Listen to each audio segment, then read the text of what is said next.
За Шанхайд ирсэн. Тэгээд Шанхайгийн нөгөө алдарт төв годомжинд нь ирээд байж байна. За энд бол нэг дэлхийн том санхүүгийн төвүүд. За бидний таньдгаас нь Шангрила харагдаж байгаа шүү. Жаахан төгөл халуун. Таньдгаас нь Шангрила. За ингээл олон улсын худалдааны төвүүд. За нөгөө энэ тэмдгийн Алкат зурган дээр харагдаад байдаг хоёр тааврынхаа дэргэд ирсэн байна. Бас л өндөр харах юм. За энэ нөгөө Шанхай таавар гэдэг хамгийн өндөр таавар нь. Иймэрхүү байдлаар харагдаж байна ингээд яг сонирхолтой. Яг хятад улсаар баг 10 гаруй хоног ер нь өөр Монголоос эхлээд Бээжин, Гуанчжоу, ажилтнууд юм өсөдөр нэлээд сайн ажиллаа. Олон компаниудтай уулзлаа. Тэгэхээр хятад нэг юм яриад байна. Компани боссууд нь бол ажилтан албаагч тэнч гэсэн бүгдөө засгийн газар бидрийг дэмжсэн л гэдэг. Засгийн газар бидрийг дэмжсэн, засгийн газар тэг гэсэн, засгийн газараас мөнгө өгсөн, засгийн газар одоо ийм салбарын үйлдвэрлэл эрхлүүл болцоотой бүхнээр нь дэмжинэ гэсэн гал ингээл тэгэл нэг тийм урам зориг дүүрнэл ажиллаад байна да. Тэгэл энд байгаа яг хөө дунджаас дээш компаниудтай уулзаж ярилцаж бизнесийн уулзалтууд хийж үзлээ. Тэгээ энд байгаа компаниуд бүгд л Африк руу гарсан, Африк руу хөдөлсөн, Ямаа зарсан, Америк руу зарсан, Европын зах зээл рүү зарсан гэсэн тийм том юм л ярьж байна. 7 хоногийн борлуулалтын сая доллар гэж байгаа компаниуд байна. За өшөө цаашдаа бол зах зээлээ тэлэх талаар, дэлхийн зах зээл дээр бараа бүтээгдэхүүнээр гаргах талаар дэлхий гэж ярьсан хүмүүсийн гөрдөр байна да. Бид нар нөгөө давж алганы үзэлтэйг зоорлох сууж ихтэй ингээд Шанхай таавар руу орох гэсэн чинь ингэж байна. За 118 давхар, 125 давхар, 126 давхар насаар нь заасан. Ахмадууд бол одоо оюутнууд бол 198 юан, ахмадууд одоо хүмүүс бол тэр 266. За хүүхдүүд арай жоохон, ахмадууд хүүхдүүд хоёрын арай жоохон хөнгөлтэй үз. 100 гаруй мянган төгрөгөөр ийшээ орж ийш нэ 125 126 давхар. Тэр нэг шилэн цонх шиг юм тийм тавьчих. Энэ Шанхай хотыг дээрээс нь харах юм байна. За тэгэл ингээл энэ одоо дэлгүүрийн төв нь байна. За бодомжийг хийн гэж бол үнэхээр супер хийсэн байна.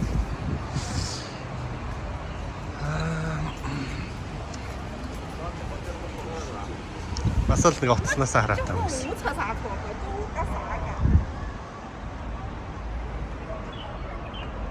За амархуу байдалтай байх. Тэгээд ер нь бол Монголын компани ер нь бодлого гэдэгтэр нэг тийм хоёр төрлийн бодлого байгаад байгаа харагддаг. Нэг нь бол тэлэлтийн бодлого байгаад байдаг харагддаг.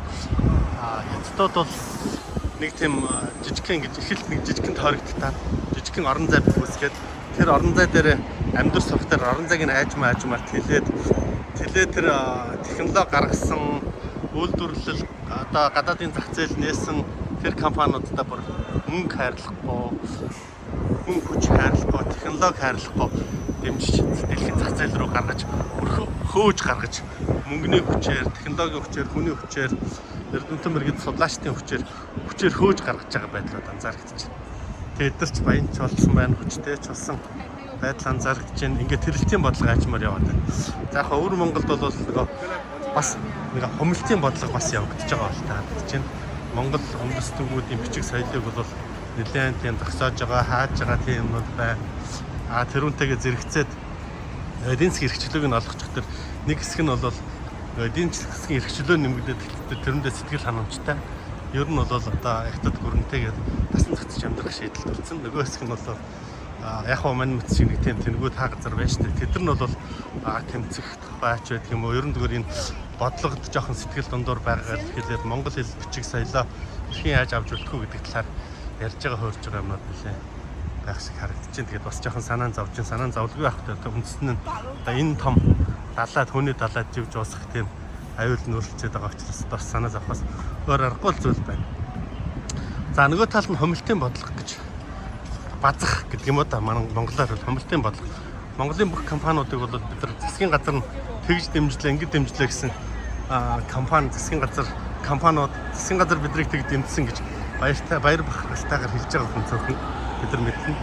Бүгд бацгдсан тэгээд болохгүй байна, ингээд болохгүй байна, ингээд төр дарамтлаад байна, тэгээд хүү дарамтлаад байна, тэгээ бодлого дарамтлаад байна ингээл бид нар ингээд нэг тийм агшилт базалтын бодлого Монголын төр ингээд энэ нэг тийм нөгөө бизнесүүдийнхаа нөгөө өөдөн нар харуулахгүй байгаа учраас бид нар юм хийж чадахгүй, бүтээж чадахгүй тэрүүндээ нэг сэтгэл санаа нь алифтай болж өгөхгүйдээ болоод тэгээд байгаа юм байна даа гэж бодлоо.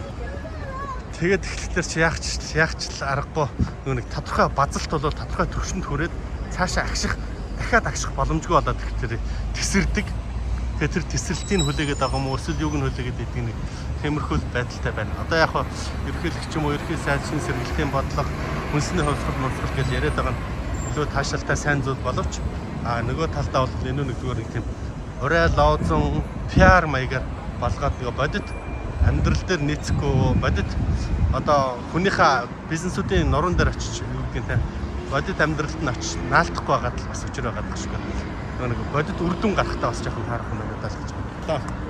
За намайг нэг. За тэгээ яг ер нь бол хятад орноор аялсан аялал маань бас нэлээд амжилттай өрнөлөө, амжилттай дүүрлээ. Хятадын бизнесүүдтэй ер нь дундчаас биш технологийн компаниудтай уулзлаа. Манайг бас жижиг гэж болохгүйгээр уулзаж харилцаж бизнес хийж зах зээлээ төлөе гэж за танаа Монгол улсын нөхцөл тохируулсан маш онцгой одоо хөнгөлөлт гэмээр юм уу да гадны компаниуд бол дистрибьютор ирэх хөвгтөө бол юу яадаг юм бэ доотлын 1510,000-ыг зарж иж одоо манай дистрибьютор ирэхийг авч байгаа бол Монголд бол одоо хөө гэж авсан нэг жилд нэг 100 200 300 зарчвал тэгээд дистрибьютор ирэх чинь нэг юм байна гэсэн юм уу бас ярьж байна. Тэгээд ер нь бол тийм бид нар хүний хөгжөөдөг шилдэг технологиг хөгжүүлсэн.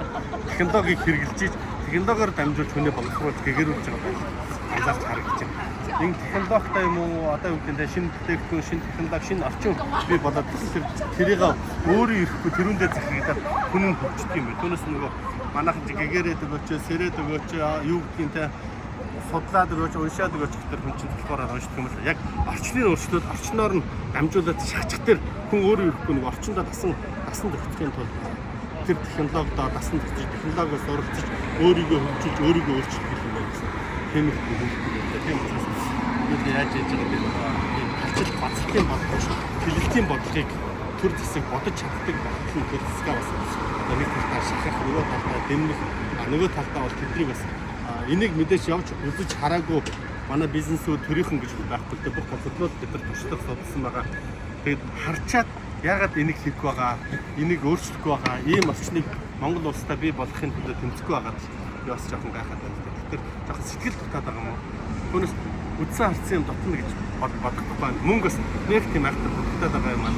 Бидний нөгөө тэрбум доллар барьсан спонсорын бодлого зөвлөдөг 100-200 сая доллараар орон нутгийн зүгээр жижигхэн аймгийн төв гэх шиг газрууд тэрнээс 2 дахин 3 дахин том онгоцны бодлууд юм 2-300 сая доллараар барьцсан харагдаж байна. Ингээд бүх юм дээр нэг тийм чавчаа нэг өөрийгөө болгох гэсэн төсөл бидний онцгаагаад биднийг сүрүүлээд биднийг уршаа алах тушаа болгох юм. Энэ нэг ингээд мөрөн дээрээс энэ бүх юм сэгсэрч хайчаад цаашаа нэг тийм нороо тэнэг хараацх нэг тийм том дэлхийн зах зээл харж тэгж өсөлтмөр санагд. Энэ том хүнэн далайд ганц их зөв шийдчих тэр хүмтэн болох болцоо бол тэр дунд байгаа. Тэгээд компаниудтай яг 2-3 жилдээ хамтарч ажиллаж чадвал монголчуудын үйлдвэрсэн бүтээгдэхүүнийг бол энэ зах зээлээр нөхөрлөх бас туслах болцоотой гэдгийг бол бас ярьж байна.